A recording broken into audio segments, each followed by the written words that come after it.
नमस्कार, मैं हूं रितु सिंह और आप देख रहे हैं 23 की तकरार किसकी सरकार। जी हां, हम बात कर रहे हैं मध्य प्रदेश छत्तीसगढ़ के विधानसभा चुनाव 2023 की। इस बेहद खास चुनावी कार्यक्रम में आपको मध्य प्रदेश और छत्तीसगढ़ की सियासत का हर वो पहलू नजर आएगा जो आपको जानना बेहद जरूरी है, क्योंकि आप ही तो कहते हैं चुनाव का मतलब बंसल न्यूज। तो आइए शुरू करते हैं 23 की तकरार किसकी सरकार।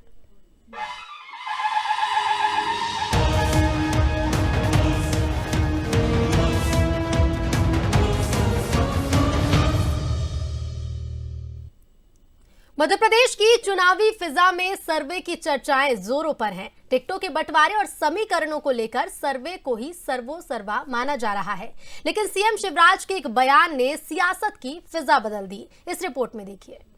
काय का सर्वे, सबसे बड़ा सर्वे शिवराज सिंह चौहान भारतीय जनता पार्टी भारी बहुमत से जीत रही। सीएम शिवराज का ये एक लाइन का जवाब अपने आप में बहुत कुछ कह गया। एक बार फिर सीएम शिवराज सिंह चौहान उसी ऊर्जा और आत्मविश्वास से भरे नजर आए जब उनसे कांग्रेस के चुनावी सर्वे को लेकर सवाल पूछा गया। चुनाव से पहले जमीनी पकड़ को समझने और टिकटों के समीकरण को लेकर दोनों पार्टियां सर्वे की मदद ले रही हैं, लेकिन कल, आज और कल हर दौर के सर्वे को लेकर प्रदेश के 4 बार के सीएम यही कहते नजर आए कि सबसे बड़ा सर्वे शिवराज सिंह चौहान है।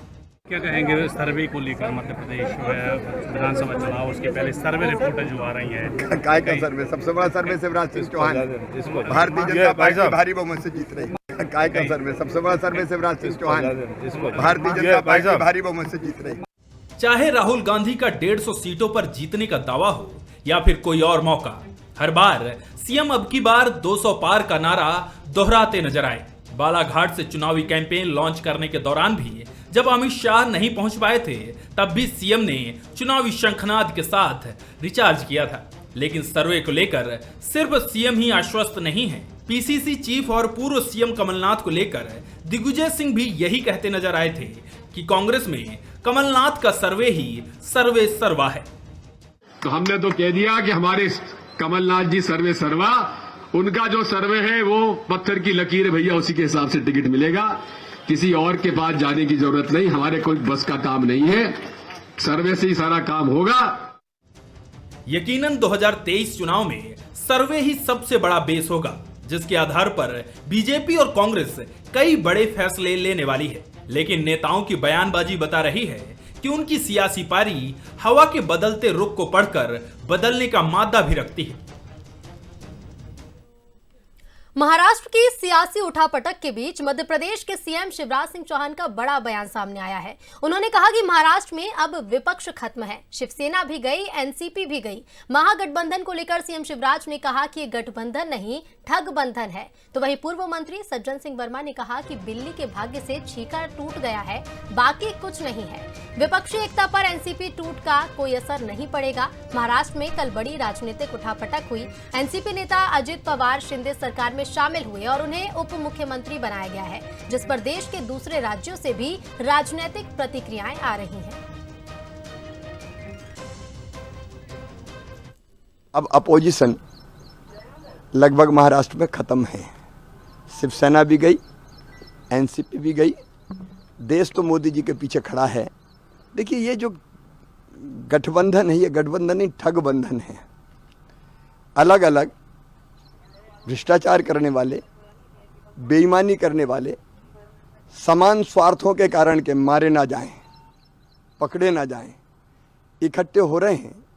लेकिन जब ऐसा गठबंधन बनता है तो वो बेमेल होता है, वैचारिक नहीं होता, और उसमें से जो अच्छे लोग होते हैं वो बेचैन हो जाते हैं।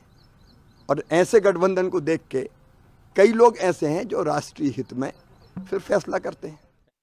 वो समझ रहे हैं कि विपक्ष एकजुट होकर जब सत्ता में आएगा तो शायद हमें कोई चाशनी ना मिले, क्योंकि पहले भी इस तरह के गद्दारी के तेवर अजीत पवार दिखा चुके हैं। तो उसके दल के लोगों ने विश्वास करना बंद कर दिया। तो बिल्ली के भाग से छीका टूटा। बीजेपी भी समझ रही है कि चलो कुछ नहीं, इसी को ले लो। सरकार तो बनी हुई थी, लेकिन विपक्ष की एकता को खंडित करने के लिए घृणित इस तरह का षड्यंत्र कर रहे हैं। अजीत पवार और शरद पवार में जमीन आसमान का फर्क है। अजीत पवार शरद पवार की पैर की धूल भी नहीं। चुनावी साल में मध्य प्रदेश में एक के बाद एक राजनीतिक दिग्गजों का आना जारी है।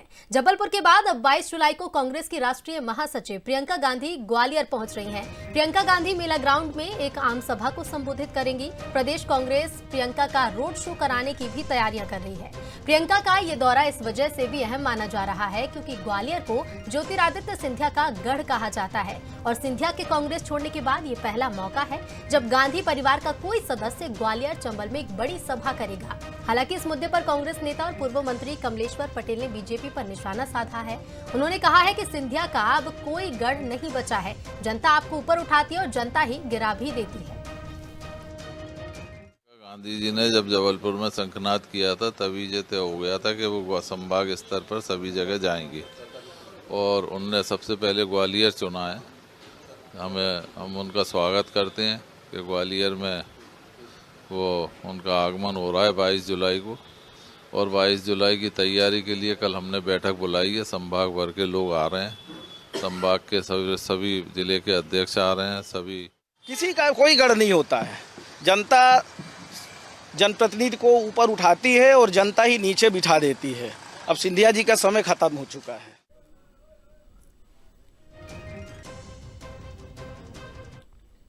तो वहीं कांग्रेस मिशन 2023 को लेकर रणनीति बनाने के काम में भी जुटी है। भोपाल में पीसीसी चीफ के निवास पर कांग्रेस पॉलिटिकल अफेयर्स कमेटी की बैठक हुई। करीब 4 घंटे चली बैठक में विधानसभा चुनाव को लेकर कई फैसले लिए गए, जिसमें हारी हुई 66 सीटों को लेकर खास रणनीति बनी है।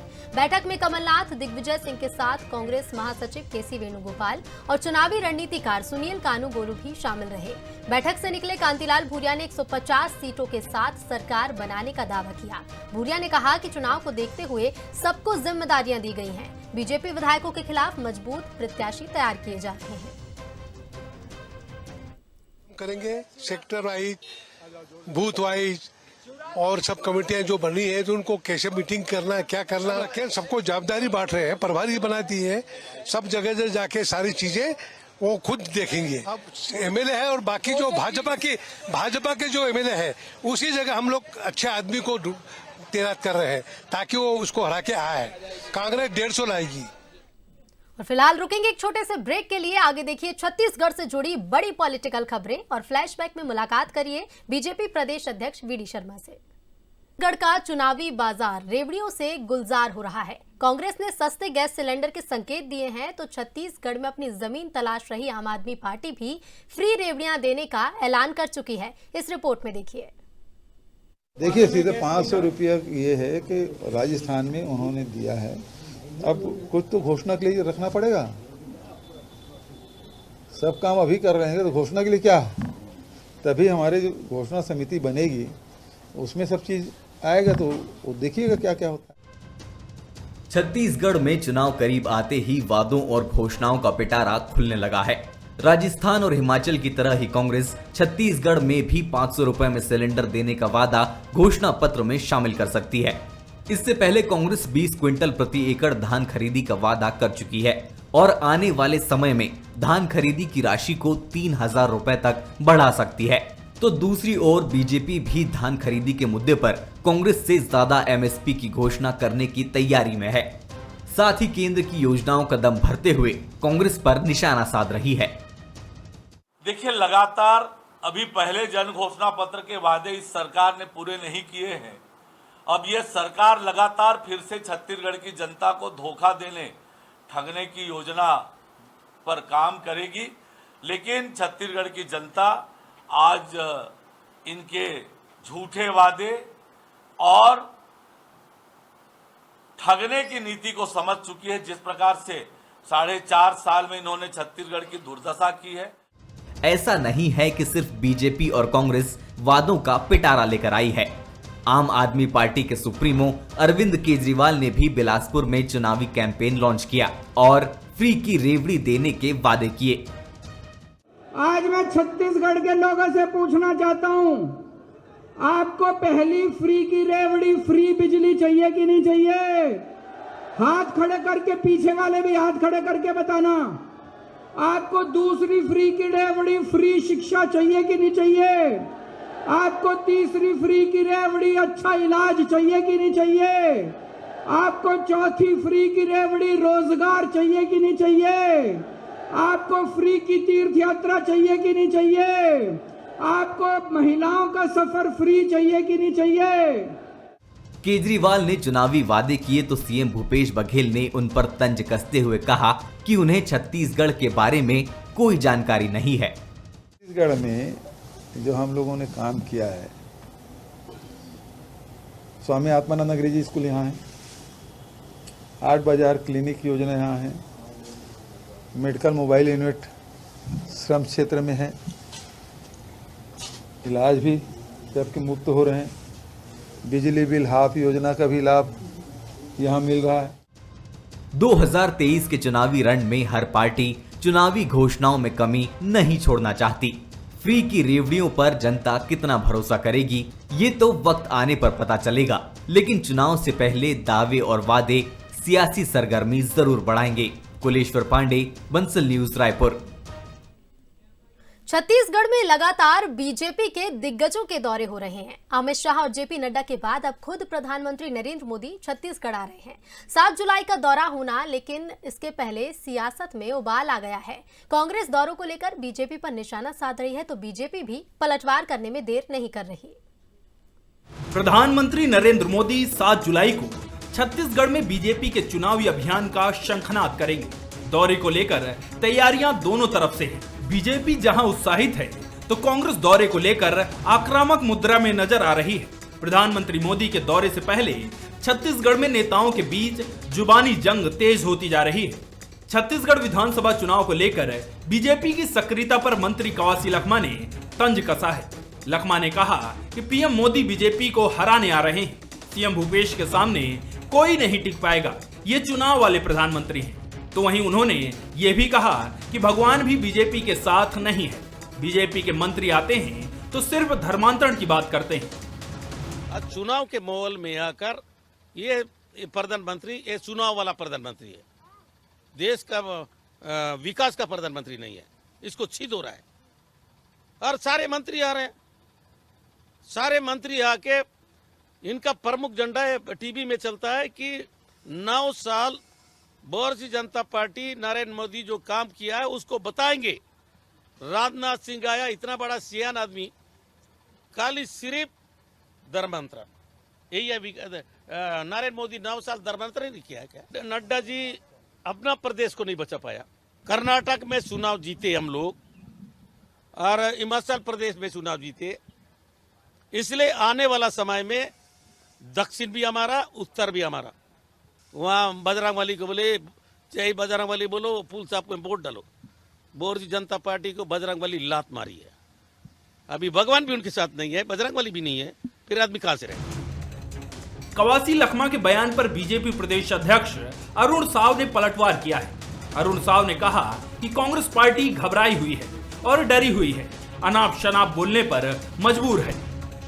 देखिए, आज कांग्रेस पार्टी घबराई हुई है, डरी हुई है और इस कारण से आज वो अनाप शनाप बोलने पर मजबूर हो रहे हैं। चुनाव नजदीक है, मौका भी है और दस्तूर भी है, लिहाजा ऐसी बयानबाजी होना आम बात है, जो धीरे धीरे और तेज होगी।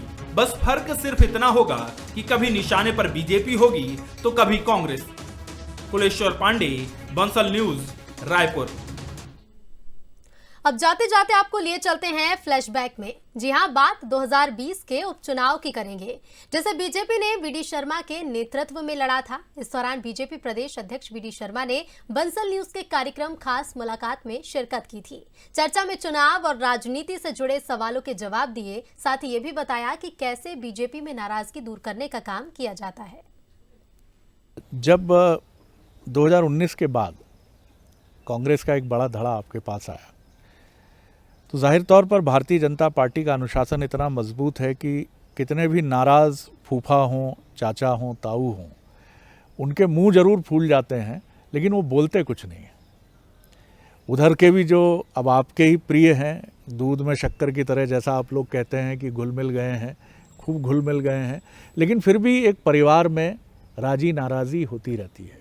इसमें आप मुखिया हैं और ऐसे मुखिया हैं कि इधर भी देखना है कि फूफा जी का मुँह तो नहीं फूला है, क्या कभी चुनौती लगती है इसमें? ये बात आपने ठीक कही कि भारतीय जनता पार्टी दुनिया का सबसे बड़ा राजनीतिक दल है। जैसे आपने कहा कि देश के 60% भूभाग पर आज भारतीय जनता पार्टी की सरकारें काम कर रही हैं। पंच सरपंच से लेकर के प्रधानमंत्री तक, राष्ट्रपति तक भारतीय जनता पार्टी के कार्यकर्ता आज विद्यमान हैं। तो चैलेंज तो होते ही हैं। जहाँ मनुष्य है, तो मैं ये नहीं कहता कि हमारे यहाँ कोई चैलेंज नहीं है, हमारे कोई ऐसी कोई समस्या नहीं आती। जहाँ मनुष्य होगा वहाँ इस प्रकार की चीज़ें तो नेचुरली शरद जी आएंगी नहीं, तो हम बड़े आइडियल हो जाएंगे। और हम राजनीतिक दल हैं, लेकिन फिर भी मैं अपने संगठन पर इस बात के लिए गर्व करता हूँ कि भारतीय जनता पार्टी ने एक पद्धति का जो विकसित की है और उस पद्धति के अनुरूप जो भारतीय जनता पार्टी काम करती, इसलिए कभी हम लोगों को चैलेंज नहीं होता, न कोई समस्या आती। क्योंकि हमारे यहाँ एक पद्धति होने के कारण अगर कोई कार्यकर्ता प्लस माइनस उसको कुछ बात की नाराज़गी होती है, तो जिस प्रकार से परिवार भाव के साथ उससे एक संवाद का जो माध्यम है, उसके साथ सारी चीज़ों का समाधान निकलता है। क्योंकि यहाँ एक व्यवस्था है, एक पद्धति के साथ हम काम करते हैं। हमको एक परिवार नहीं है, भारतीय जनता पार्टी एक परिवार है, एक परिवार के द्वारा चलने वाला दल नहीं है। इसलिए पद्धति के कारण मैं भी उस पद्धति से बंधा हूं, तो हम सब मिलकर के उस पद्धति से बंधे हुए हैं। तो इसलिए उस व्यवस्था के कारण चीज़ों का समाधान निकलता है। कई बार बड़ी निष्ठुर और निर्मम भी प्रतीत होता है ना, कभी कभी होता है। कभी कभी कार्यकर्ता को ऐसा लगता है तो ये राजनीतिक दल है, तो उसके अनुसार जो आपने कहा कि भाई नोटिस देना, बाकी चीज़ों की भी कभी मजबूरी बनती है कि भाई, और बड़े कठोर मन से करना पड़ता है।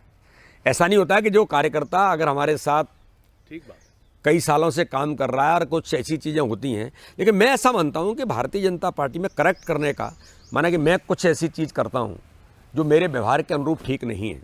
मैं प्रदेश अध्यक्ष हूं, लेकिन कोई बात अगर मेरे से ऐसी होती है तो मैं फिर शरद जी एक बार कहना चाहता हूं कि भारतीय जनता पार्टी में व्यक्तित्व निर्माण की प्रक्रिया है। मुझे भी करेक्ट करने वाला मेरी लीडरशिप है, जो मुझे कहती है कि विष्णु थोड़ा ये 2 चीज़ों को ध्यान रखना है, तो तैयार करना होता है। ठीक बात। तो ऐसे हम प्रयास करते हैं कि पहले हम उनको बात करें, कहते हैं कि भैया ये ठीक नहीं है, क्योंकि बार बार आने से एक संदेश गलत जाता है। जब कभी लगता है कि चीज़ें थोड़ा सा नहीं रुक रही हैं, तब फिर इसके अनुरूप जाना पड़ता है। अदरवाइज कोई अनुशासन और कानून से चीज़ें ठीक नहीं होती, ठीक तो व्यवहार और एक दूसरे के संवाद से ही होती हैं। तो संवाद सबसे बड़ा माध्यम है भारतीय जनता पार्टी के अंदर। और इसी के साथ 23 की तकरार किसकी सरकार में फिलहाल इतना ही। देखते रहिए बंसल न्यूज। नमस्कार।